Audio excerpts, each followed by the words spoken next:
Hello everyone, today I'm going to show you how to reactivate Instagram account.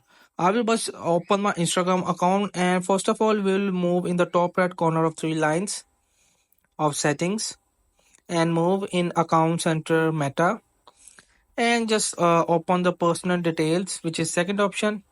So first of all you will just open your account ownership and control.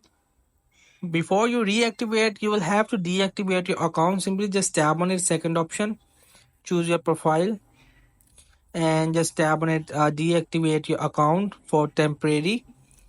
Just tap on it, continue, and also threads profile that will be deactivated also.